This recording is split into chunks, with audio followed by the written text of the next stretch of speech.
third. Frazier gloves, throw to first, and Homer Bailey, for the second time in his major league career, is tossed a no-hitter. Oh, gosh. Oh, my God. Are you kidding me? Holy Moses, the second player in major league history to hit 7 home runs in the first 10 games. In the air, and the Reds win. What a dream to get into the career of Jay Bruce. All right, Nick, we are not live for the first time in quite some time during a game. It is obviously post-game, which means we have a final score right off the rip. The San Diego Padres win 7-1, one of those baseball games that just wasn't very pretty from the start, largely based off of our starting pitching. Luis Cessa struggles again. I think that perhaps at this point, as much grief as we gave Connor Overton, I think we should maybe start to give the same type of I don't know what the right term would be, but the same type of praise for Cessa. That said, Spencer Steer is in the rundown for good reasons. Reds MILB, and we have a little bit of information about what's next.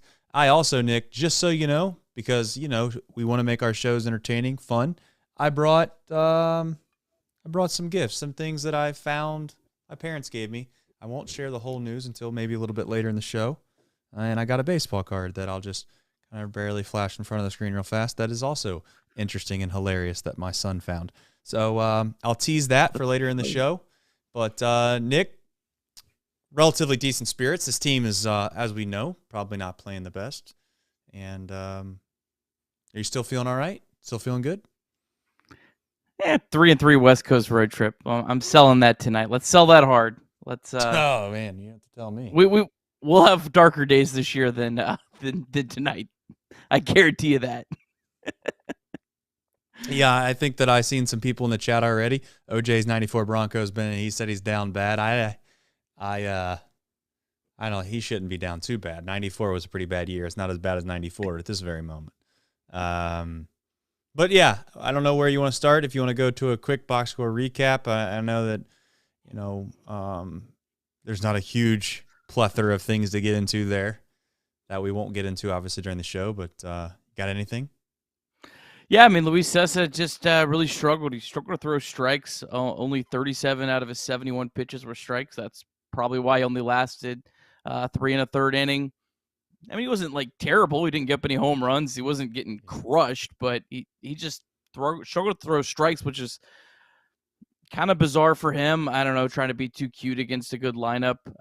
But Reds fell down 4-0 pretty early. Spencer Steer called it last night. Said he needed a home run. He hit a home run for us today.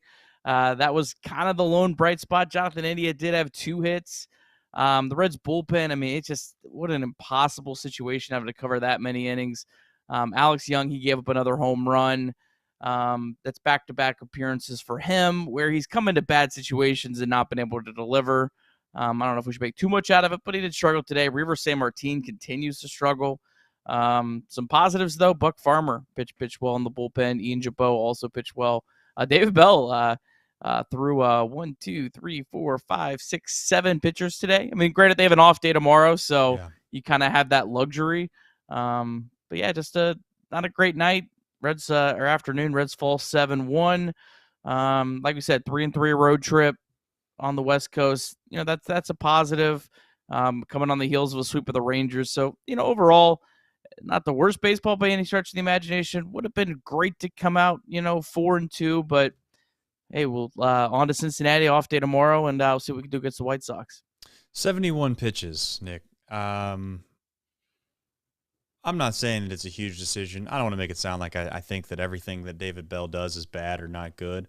I do wonder, though, is it largely, and I think it's just because they have an off day tomorrow, he knew that they could probably get some guys work for an inning or two. The game wasn't out of hand per se, so he thought maybe, he was going to lean on one of his strengths. I get all of that. So maybe that's the out that you could have in regards to why he would pull Cessa so quickly. 71 pitches, man, it's just not a lot of pitches. It's not enough pitches to pull a guy, especially if he's only given up 2 runs. Now, I get it. It wasn't the cleanest 2 runs. He had struggled a little bit. He got kind of some ground ball. He got a double play to get out of 1 inning, and It wasn't the cleanest is what I'm getting at. I understand, but I'm just getting concerned of what the back half of this year looks like if we continue to go to this bullpen as much as we do. These guys can only, I'm not saying they can't throw a ton of innings, but they can only throw so many innings. I mean, you were the first guy to say this year about Diaz. It's like, we're not going to sit here and blow this guy's arm out just because we want to try to have him come in for 2-inning saves all the time. So I'm not overly concerned about it yet, but 71 pitches, it's just not that many, man.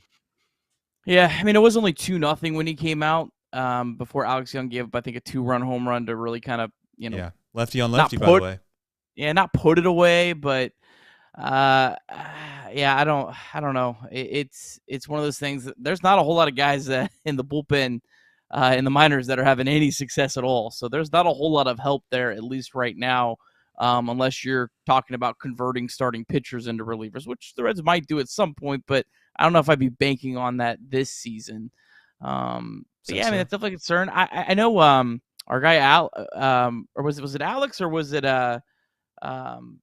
Sir Boy mentioned if the Reds are going to continue to throw Sessa out there using an opener, and when I was watching today, that was a predominant thought for me. I was like, man, it would have been really good to use an opener today. Have I don't know, Buck Farmer, he threw the most today. He must have been the freshest, I guess. Maybe have him come out and throw the first inning against obviously a really good top of the lineup. If you're only getting 3-4 innings out of Sessa, at least you're kind of extending him a little bit deeper into the game. It just kind of shuffles it around. I don't hate that idea if they're going to continue to throw Sessa, but I think Sessa's also probably running out of time and chances here, and he'll be probably moved to the bullpen. And well, there's one of your bullpen pieces that'll help you out. Yeah, that's where I'm at with it. I think at this point Sessa's been given a pretty long leash when it comes to giving him an opportunity to start. I think he went out there the very first game, and we were ready. Half the fans were ready to see him move back to the bullpen after that. Hell, he's gotten, a couple more starts after that. So at this point, I think you take Sessa, you sit him down, you say, listen, we still think that obviously you can have success like you've had before in the past in the bullpen, I should say, and you move on. And I think Abbott's ready to go. I know that there's people that probably disagree with me. At this point, I don't know how much worse it could possibly get from the 4 and 5 starter position. I still have this strong and or maybe inclination that Weaver can figure it out. I'm not selling the ranch on it, but I still think he can.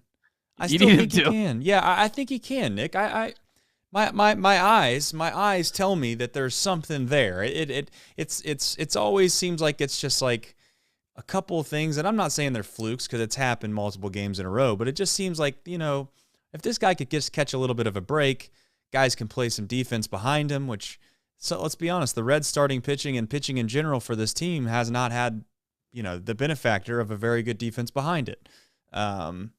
So we'll see. I like Weaver. I'll stick my neck out and say I like Weaver. If it works out, great. But I'm ready to move on from Sessa. I think he can go to the bullpen. I think we could plug in Abbott right away and just see where it goes from there. But Spencer Steer, you had mentioned yesterday that you weren't super overly concerned about Steer, but you were wanting to see him put one out of the ballpark because it's been a while, and you were a little concerned about his power, if you will. And sure enough, I guess he must have listened, and he just popped one over the left field wall. Wasn't a chintzy home run either. I mean, that field's not the smallest of fields. Yeah.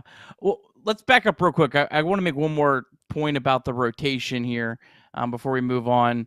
Reds have obviously an off day tomorrow, but they also have an off day on Monday. So the Reds could manipulate this a little bit. And why I think that could be important, if you kept the starters as they are, the next 2 starts for Sessa were going to be against the New York Mets at Great American Ballpark. That's not a matchup you'd want. And it's not really a matchup you'd want to throw Abbott out there, I don't think, for his Major League debut either. And then the next start is in Colorado, which that's also not, that's a pretty brutal start for Abbott or for Sessa. So maybe they manipulate the starting pitching rotation. They let Abbott get another starter to a AAA. They go ahead and just move Sessa to the bullpen. They have an extra bullpen arm, and they're not going to need another starter until like that Marlins series in a week. I think that could make a lot of sense right now, to where you're setting up Abbott for success. At least not. I don't think you want like Abbott's first 2 starts to be against the Mets at home and then at Colorado. That's tough. Maybe you just give him one of that. Maybe he just makes his debut in Colorado or whatnot.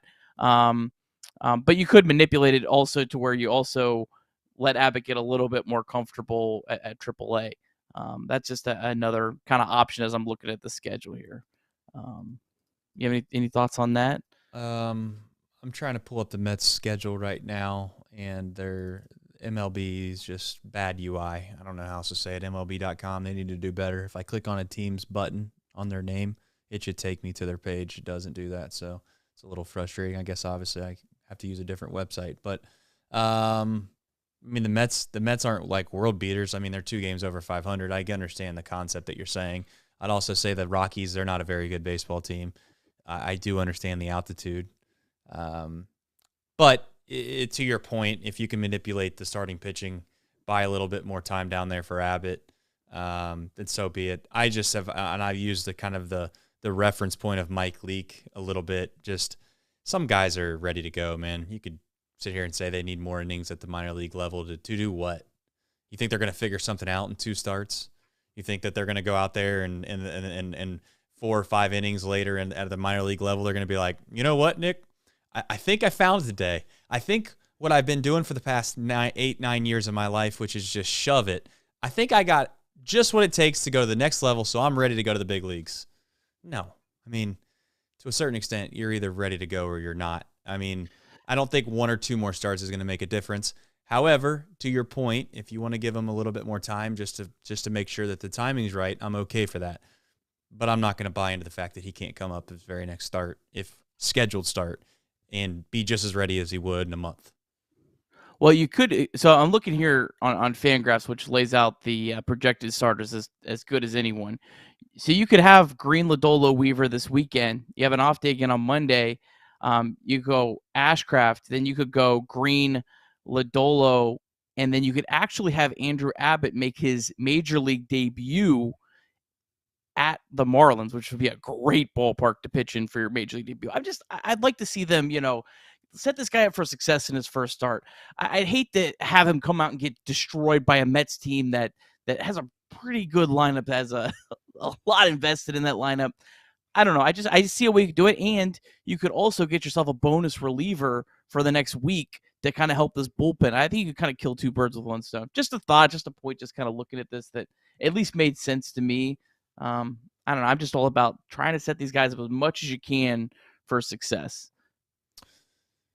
Yeah, but I also think that there's the merit of just coming in and seeing what you got. Throw them out there. Throw them in the fire. Let's go. I think so, man. I'm not. I mean, I get the concept, but what happens when I guess my point back to you to that Nick is just like, okay, he throws relatively well against the Marlins. Is his next start, is it going to be that much different because he had a little bit of success against the Marlins? I get the concept of it. I'm not completely poo-pooing it away. I'm just saying this guy's not a kid, man. He's not a kid, Nick. Andrew Abbott is not a kid. He's got some mental makeup to him. There's some framework there. He's been through the fire, man. College kids have been through the fire. That's all I'm saying. A lot of high-end college kids have been through the fire. There's more to college baseball than people think. If you're going to, as I stumble over my words 1,000 times, if you go to a major high-end program, okay, on a scholarship like Abbott did, there is immense amount of pressure. I would argue there's more pressure to succeed at that level and that point of your life than there is when you get to this point right now. Now, you could argue the big leagues is a really big jump. There might be some nerves there, but you already got some money behind you.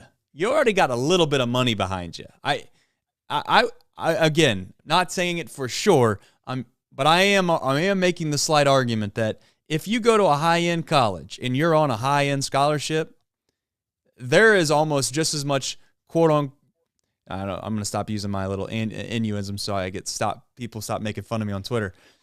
There is just as much pressure for a kid that's 18 and 19 years old to perform at that college than there is probably when they're 24 or 25 getting an opportunity at the big leagues, and people will make fun of me till they're blue in the face on that. I just think the maturity level of 18 and 19-year-olds and how important that is the same when you're 23, 24 years old after you've had a long, sustained success, not only in college, but also in the minor leagues. So when you get to the big leagues, I think you start to believe that you actually just belong. You're good enough. When you're 18 and 19, I don't think you truly know that you might be good enough. Most kids don't. There's obviously some really cocky ones, but most kids don't. All right. No. No one's right or wrong on it, but I'm ready for Andrew Abbott. Throw him against the Yankees. Oh. Oh. Ooh. Let's go. All right. Yeah. Trial by fire. All right, Spencer Steer. Nice moment for him today. Ugly game, but he needed that. He needed it bad. Hopefully that's the kind of thing that can really just kind of get his confidence back up. Yeah, he needed it. I mean, it's funny. You look at his OPS up, it jumped back up to 720. That's like right at league average. It was like that at 680 yesterday. 1 home run. It completely, changes how a guy looks this early in the year. It's kind of just funny how it can, flip so quick. But yeah, I mean, Indy had a nice night too. 2 hits as well. Reds had hits. They had a lot of hits. It's just I don't know. I mean, Lugo made some pretty good pitches. And this lineup just lacks bashers. They do. This lineup's not good. I don't know how else to say it. I really don't. This lineup's not very good. It needs a little more pop. It needs a little more pop, and it needs the ability to have probably what I would consider a few guys on this roster that when you look at it, your immediate thought is, they're probably a little bit of a liability in regards to defense on kind of what I would call your power positions, right field, left field, first base, and DH especially. And I don't think we have that. I mean, just look at our DH, for example. It's not, sometimes we got guys playing DH that you could argue are utility players. Yeah. I think I've seen enough Stuart Fairchild against right-handed pitching. Yeah, he's looked pretty rough of late. Kind of feels like he's maybe been a little bit more exposed than, just as a platoon guy. Yeah. I mean, are you ready for them to call them both up? Call them both up. I'm training. You guys are pushing me. I was like, I don't know, and I'm like, I don't know. I'm getting emotional too on it now. I'm like, just call them up this weekend. Let's go. It feels that way. It really does, and I think it's largely because as a fan base, we're just finding we want something to watch that's entertaining. We've kind of sit here and toyed with the fact of, some of these guys like Fairchild and Ramos and Vossler and, even from time to time, Friedel is maybe the one lone exception out of that group that I would say, you know what, if he was in the lineup every day, I could live with that because he's an exciting guy that I think finds ways to get on base and he's, from a splits perspective, has done a good enough job to warrant playing every day. But boy, would it be nice to be seeing a guy that comes up to the plate that can hit a ball 500 feet in CES. We just don't have that right now. I mean, it'd be nice to see some young talent come up that you'd like to get a chance to watch every day instead of having MILB TV and, you're watching it on, whatever platform or whatever, broadcast crew that decided to show up to those minor league games and get a real opportunity to watch McLean. The truth is, though, Nick, and you've touched on this off air a lot, is that Elly De La Cruz, he's the needle mover, right? Like, there's this rule called 80-20 in business that most people refer to when they say that, is that, you have 100% of products, 80% of them don't sell as good as the 20%. So there's a 20% portion of your product that does pretty much all of the heavy lifting. And I think that's what Ellie's going to be, right? Like, as much as we want to make McLean out to be something and or Steer and or Marte, if Ellie comes up and plays even close to the level that we think he's capable of playing at, it re-energizes and it puts another jolt into this fan base and says, I think you can start to believe again, because we do have some of those auxiliary pieces, I think, that can support a couple of big-time players. So CES and Ellie, and then you add in a McLean, because I don't know, I'm not out on McLean, obviously, at all. I'm excited for him. But I do warrant and I do hold on to the fact that, you know what, like, if he played just a little bit better than Spencer Steer, that's a success, right? Yeah. And nobody wants to talk about Spencer Steer being great. So, but we need a superstar pretty badly. See, the season starts when Ellie De La Cruz arrives. That's when the 2023 season officially starts for the Reds. Everything else up to that point is, fun. We'll have a good time, but it starts when he arrives. But I think, to your point, a lot of these auxiliary pieces don't feel as bad when there's not so many of them in the lineup at once. I mean, you're talking, look, you call up CES and McLean this week, and your lineup is India, Friedel, Steer, Stevenson, Fraley, Senzel, CES, McLean, and Ramos. That's your 9. There's not one guy that I go, it's not good. Well, but there's not one guy that I look at and go, oh man, hole. It's at least 9 guys that, okay, I feel like are going to come up and give me competitive at bats, and maybe the Reds could string a little bit more offense. Well, I'm looking at David's comments. What I'm saying, it's not good from. He said, like it or not, this team hasn't had Votto or Myers in the lineup at the same time. He's not saying that he wants that, but he's just bringing that up. Listen, when this roster was made up in the offseason, we all knew that it was probably not a great one in the first place. If you would have told us that Stevenson was going to struggle, that Will Myers was going to struggle, and Joey Votto wasn't going to play, I would have thrown my hands up in the air and just said, like, we're going to be horrible. And I don't think we would have. And we're not 13 and 18. Yeah, and I mean, I'm not saying we're not good, or I'm not saying we're good, but we're not horrible. And we're relatively competitive in most of these games, and you could argue that some of that has to do with our starting pitching. Well, that's good. That proves and points towards the fact that in a short time, hopefully, that this team is not as far off as you think it is. I keep feeling that way. I really do. But it all comes down to a couple guys, and we can cut and slice this thing every which way we want. It comes down to a couple guys, and that is, in my opinion, Ellie De La Cruz. Is he going to be a superstar? And superstar is a strong word, but is he going to be a borderline fringe perennial all-star? I think he can. He's got the tool set to do it. And then from there, there's a bunch of guys, like we've said before, that have a chance to be good. So we'll see how it all goes. I do think Fred, who's usually in this chat, I know we're lower on viewership tonight, probably rightfully so. It's well after a game. But Fred, who's usually in the chat, I seen him on Off the Bench this morning. He made a good comment that I was shortly watching.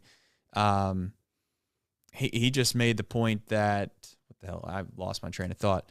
But he said something along the lines that if the starting pitching does hold up, he asked the question, will the Reds front office go out and spend the money?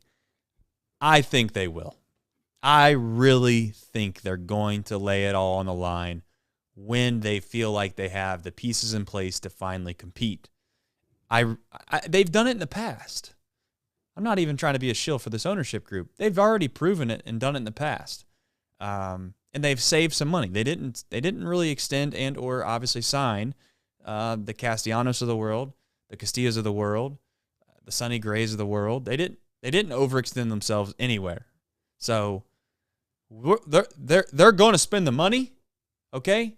Now, you could argue whether or not they spend it in the right places, but this group has spent money before, and they are going to spend money again. So I'm just hopeful that we got one or two guys that comes up, plays relatively above their average or above what we expect, and if Ellie is anywhere close to what we all hope he's going to be, they're going to go out and fill the holes. I really do believe that. So if they don't, then I guess I'll just I'll be down there with the rest of them trying to pick at Great American Ballpark and telling them to we need a new ownership group. But they're going to spend the money. All right. You also, not to get off subject, Nick, I did not know that there was people that just disliked you. Like, hate you. There's people that hate you. And they hate you. They hate you because you're optimistic, is what I kind of got. Is that accurate? Teach their own, I guess. Hey, you know what? I'm more focused on the people who are in our chat every day. I'm more the Sir Boys that give us a shout out. Look, That's I right. focus on that. Chads, Hater, OJ's Bronco. yeah, Maxwell, haters be damned. You Alex know what? Wallace, that's right. They probably have something in their life that makes them this miserable, and I hope they find peace. So, go Reds. No, it's very true. It is very true. I mean, the most people that obviously are mad at us and or you, and definitely you, I can understand why they get mad at me from time to time, but most of the time it's a reflection of their own life more so than what I'm doing or they're doing. Anything else you want to add? I brought gifts, by the way. Not gifts. That's the wrong term to use. I brought something you might think's cool. I just got one more point, kind of echoing kind of what you were saying about Ellie. You know, look, Ellie might come up and actually, I'll take it. Ellie probably is going to come up and not be an all-star instantly. But I think a good comp would be obviously O'Neal Cruz, who looks exactly like him. And O'Neal Cruz, when he came up last year, I don't know if a lot of people remember, it felt like he really struggled last year. But then you pull up his Fangraph page, and the guy had a 106 weighted runs created plus, and it felt like he struggled all year.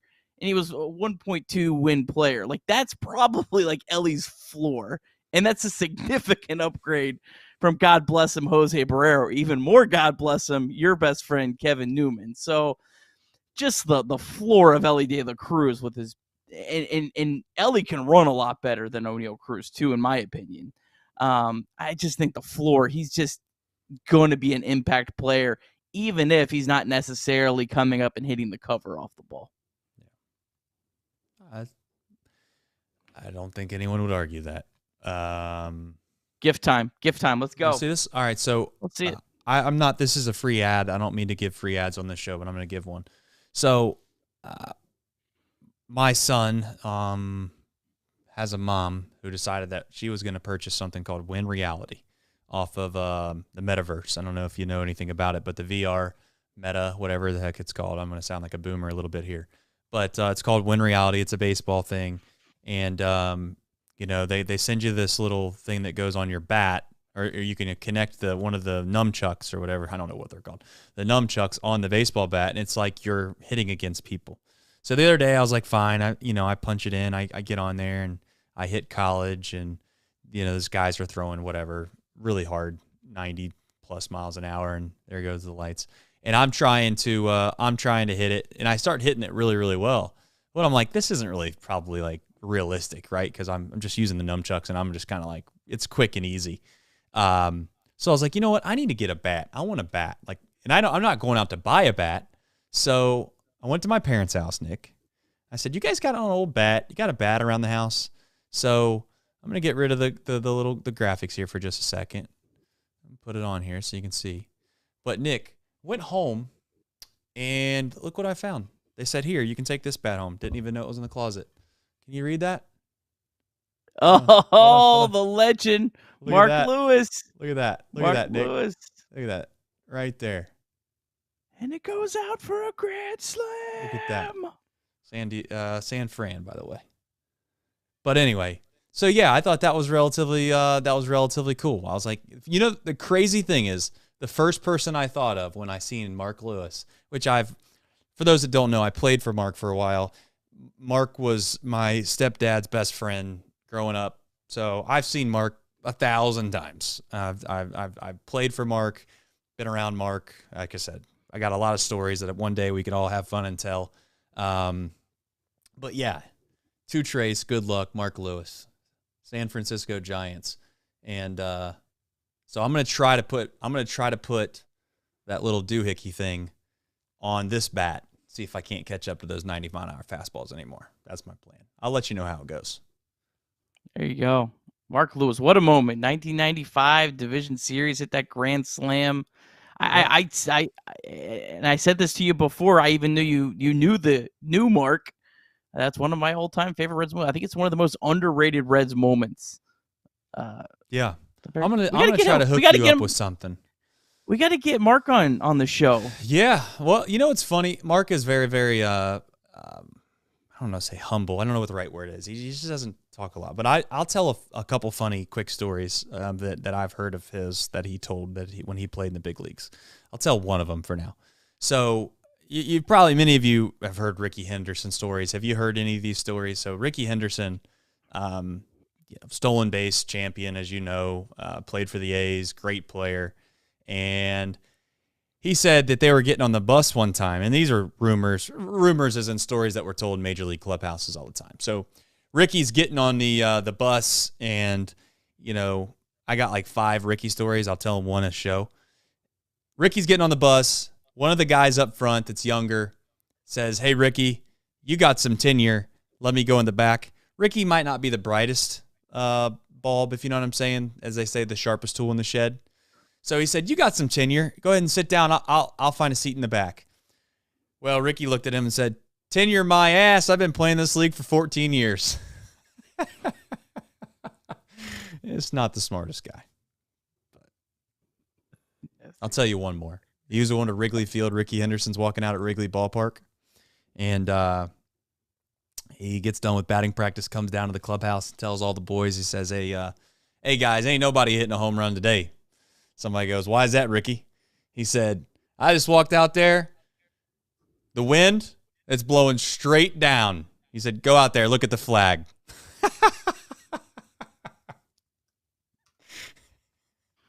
Nick, that's not good. Just saying.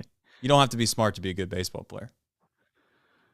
That is true. I've got a question in the chat. I'll answer here. Maxwell asked if I'm from Cincinnati.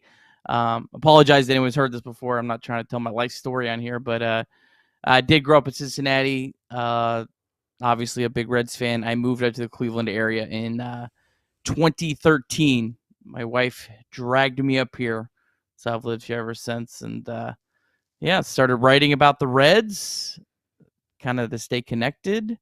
And here I am doing live shows after every game. Started being really optimistic on Twitter.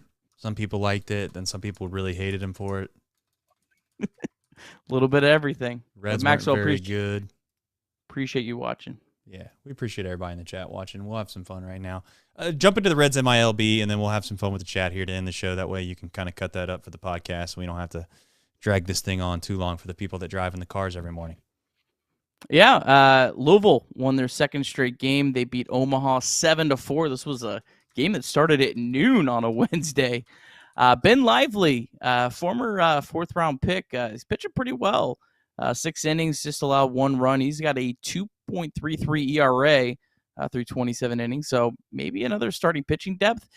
Chase Anderson, the Reds traded today for cash. Maybe a guy like Ben Lively is another reason why they felt confident letting Chase go. Chase had an opt-out, so he was going to leave either way, so the Reds were able to get something for him. You always get nervous, though, trading anyone to the Rays. He's going to be the next Shane McClanahan or something. But Ellie De La Cruz, 2 hits today. That was good to see. Matt McClain was 0 for 4. McClain, though, was playing second base. De La Cruz was at shortstop today, so not sure if there's anything to read into that or not, but I think that's the first time he's played second base, at least in a while. CES was 1 for 5. Will Benson, he did walk twice and stole a base. One guy I definitely wanted to mention, though, TJ Hopkins, 2 for 2, hit a home run, had 2 walks. He's now got a 341 average and an OPS over 1,000. That's now through 85 at-bats. Another guy kind of like Henry Ramos that look, guys like Stuart Fairchild, continue to struggle. I think he's absolutely deserving of a shot. And then I know the chat, I know everyone's going to love this. Jason Vossler, 3 for 4, hit a homer today. How about that? Jason Vossler. Big Voss is back. Double-A, Chattanooga, they are leading right now 7-1 over Birmingham. Noelvi Marte, 1 for 3, a double and a walk. Reese Hines is 1 for 3. Did want to mention, talked a little bit on last night's show about the